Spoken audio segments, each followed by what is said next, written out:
Hello, Radiant Soul. Welcome to episode 3 of Soul Transmission. I'm Lorani, and in this mini podcast, I share channeled messages, soul wisdom, and practical guidance for your mind, body, and soul. As always, I channel a message from the universe by pulling a tarot card to see what the universe wants us to know today. So for today's soul transmission, I pulled the Nine of Swords. The Nine of Swords is a pretty intense card. If you're not familiar with tarot, this card is all about fears, anxiety, overthinking, worry, and sometimes depression. What you see on the card is a person, they're sitting up in bed. It's presumably the middle of the night. It's very dark in the background of this card, and their head is in their hands, and there are 9 swords hanging above them on the wall. So it's a pretty jarring image. At least this is the image in the traditional Rider-Waite deck, but most tarot decks do have some sort of version of this image. It represents a sleepless night. It represents the troubling thoughts. So I think this card is relatable to many.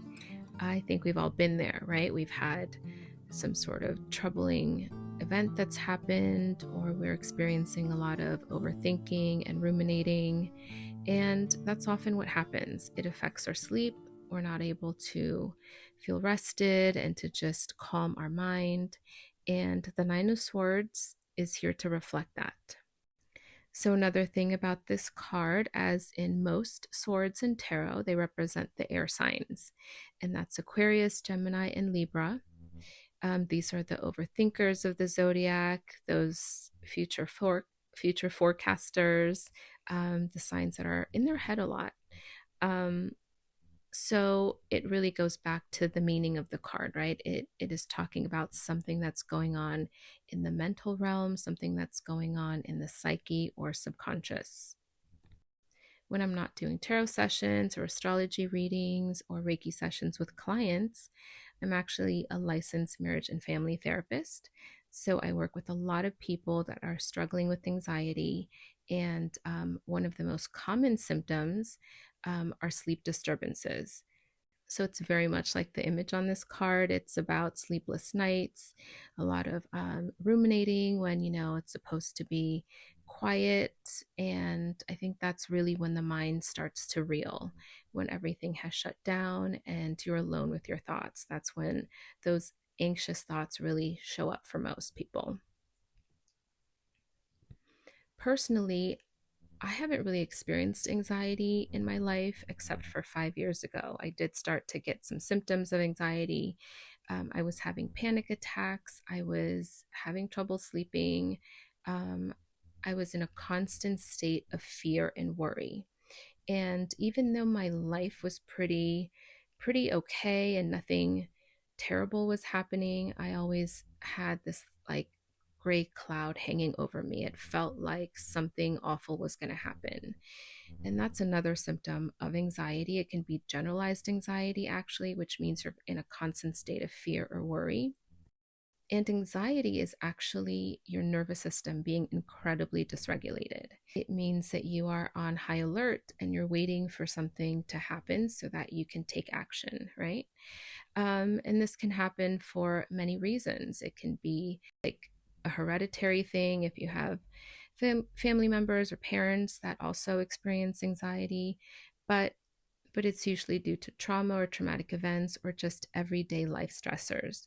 And life is pretty stressful these days. So I think a lot of people are experiencing anxiety. And what many don't know is that the key to managing anxiety is to manage your nervous system, to regulate your nervous system so that you feel safe internally in your body and in your mind, because otherwise your subconscious is driving the bus, as they say, and you're just giving in to that feeling of fear and worry, and it feels really uncontrollable.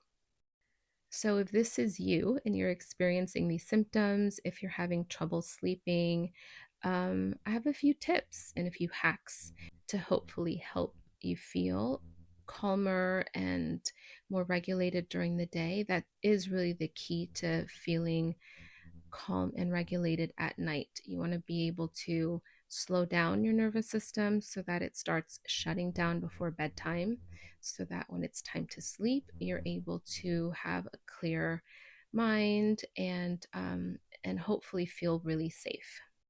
So, one of the most important things you can do for nervous system regulation is to practice breathing exercises.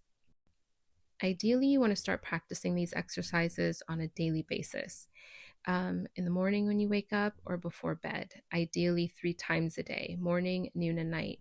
You want to start to prep your mind and your body for calm.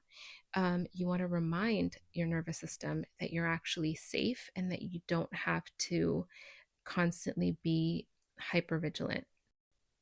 And my favorite breathing exercise is called box breathing.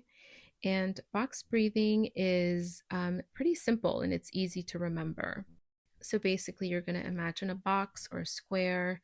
It has 4 even sides. And what you're going to do is you're going to use each side as a guide for your breathing. So, what you're going to do is you're going to breathe for 4 beats. Then you're going to pause for 4 beats. You're going to breathe out for another 4.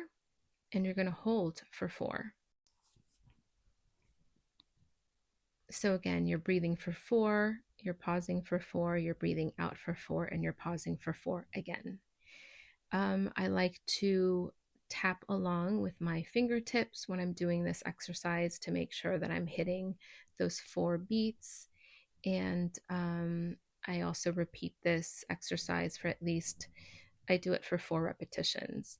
But I think you'll start to notice that well, for me, I start to feel calmer. I feel like my thoughts are slowing down.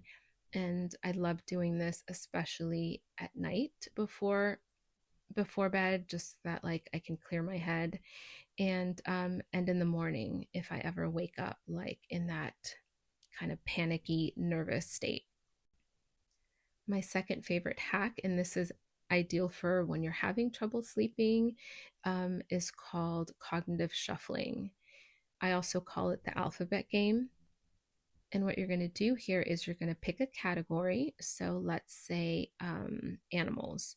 And you're going to go through the alphabet and you're going to pick an animal for each letter.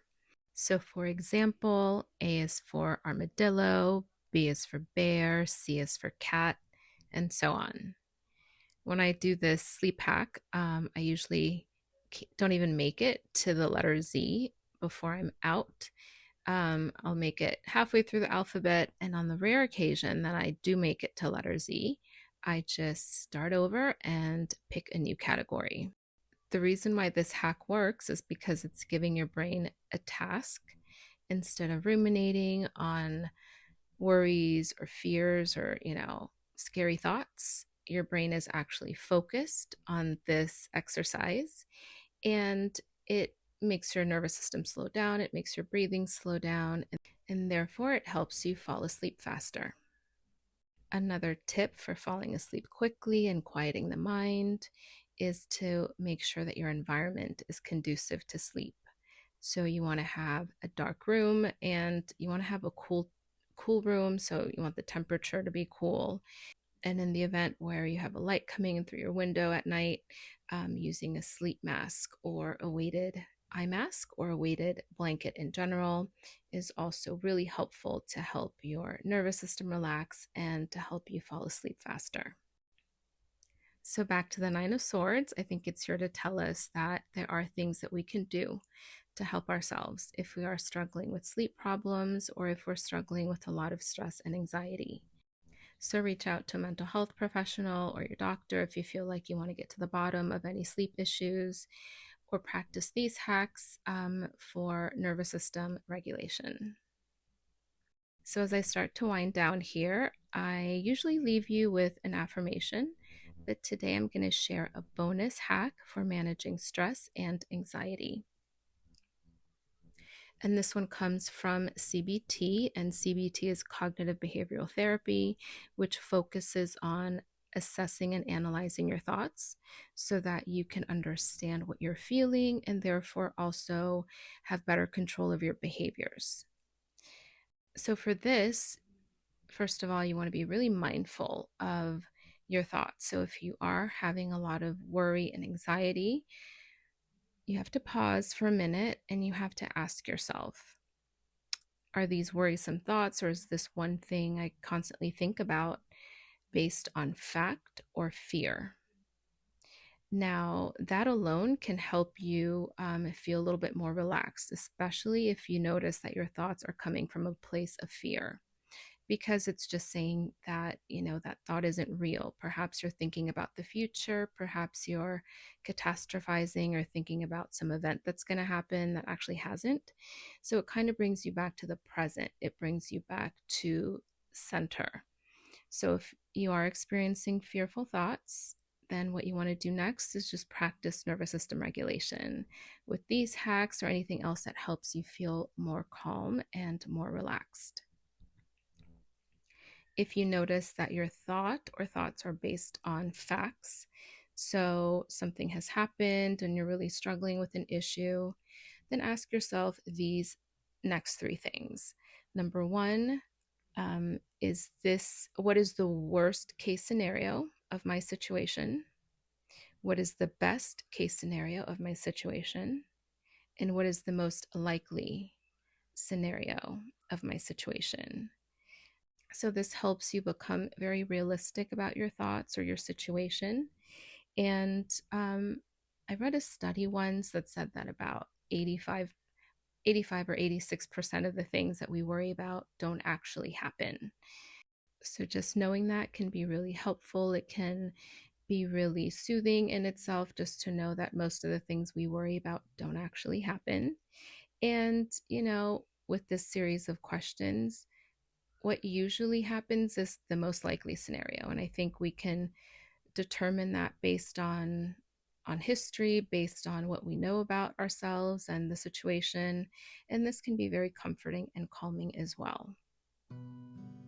So I hope that these tips and hacks helped you in some way and that this message reached you at the right time. And I'm grateful that you're here again, joining me for another episode of Soul Transmission. If you'd like to know more about what I do and the services I offer, please check out my website in the description box below. So until next time, I hope that you're well and take good care.